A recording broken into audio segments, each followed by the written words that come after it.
Universitas Shahid Jakarta kembali melakukan proses wisuda bagi para mahasiswanya yang telah menyelesaikan studi pendidikan tingginya.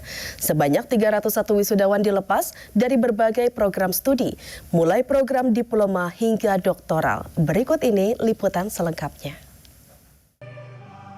Pelaksanaan prosesi wisuda bagi mahasiswa Shahid ini dilakukan di Puri Agung Convention Hall Grand Shahid Jaya Hotel, Jakarta. Prosesi ini dipimpin langsung oleh Rektor Universitas Shahid Jakarta, Rahman Abdullah.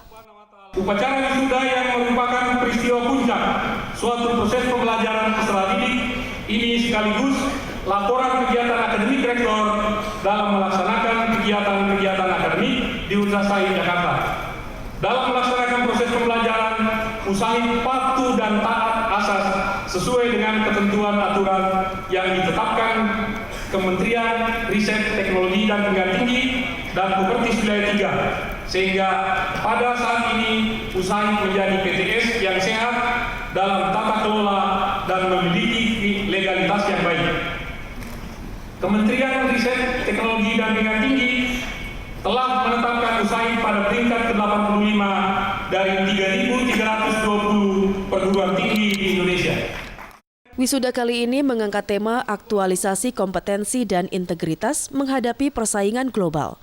Tema ini sejalan dengan agenda Indonesia yang bergabung dalam masyarakat ekonomi ASEAN.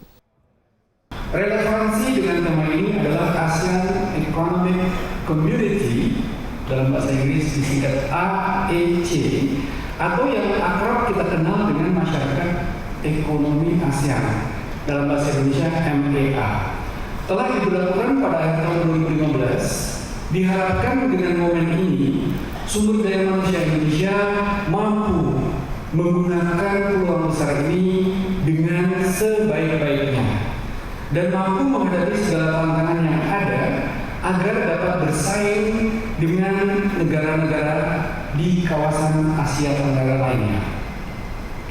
Dengan kesepakatan ASEAN Economic Community akan berpengaruh dan terjadi perubahan besar dalam kehidupan masyarakat. Upacara wisuda ke-36 ini juga bertepatan dengan Disnatalis Universitas Shahid Jakarta yang ke-28. Hal ini berarti sudah 28 tahun Universitas Shahid berkontribusi dalam dunia pendidikan. Muhammad Lubis, Danang Sutowijoyo, Televisi Edukasi.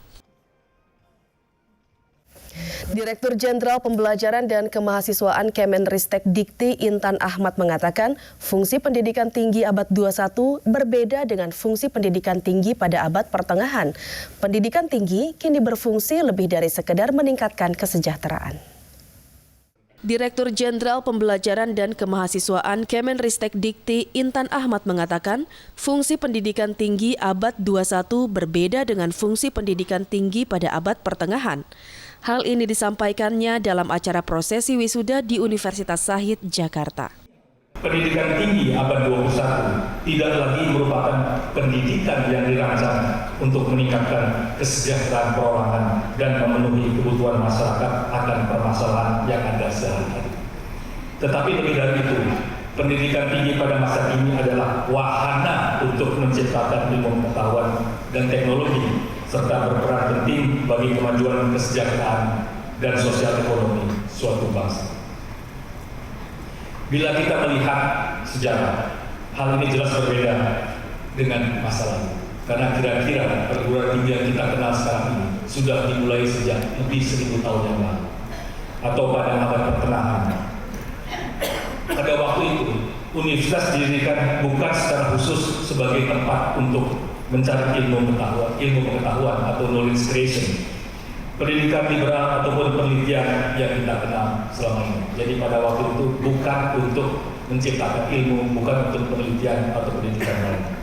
Tetapi umumnya universitas adalah tempat untuk memberikan pendidikan kepada para agamawan dan juga kepada anggota elit kerajaan. Jadi itu awalnya dari universitas. Dalam kesempatan ini, Koordinator Kopertis Wilayah 3 Ilah Sailah mengatakan setiap wisudawan harus siap menghadapi realitas pasca kampus.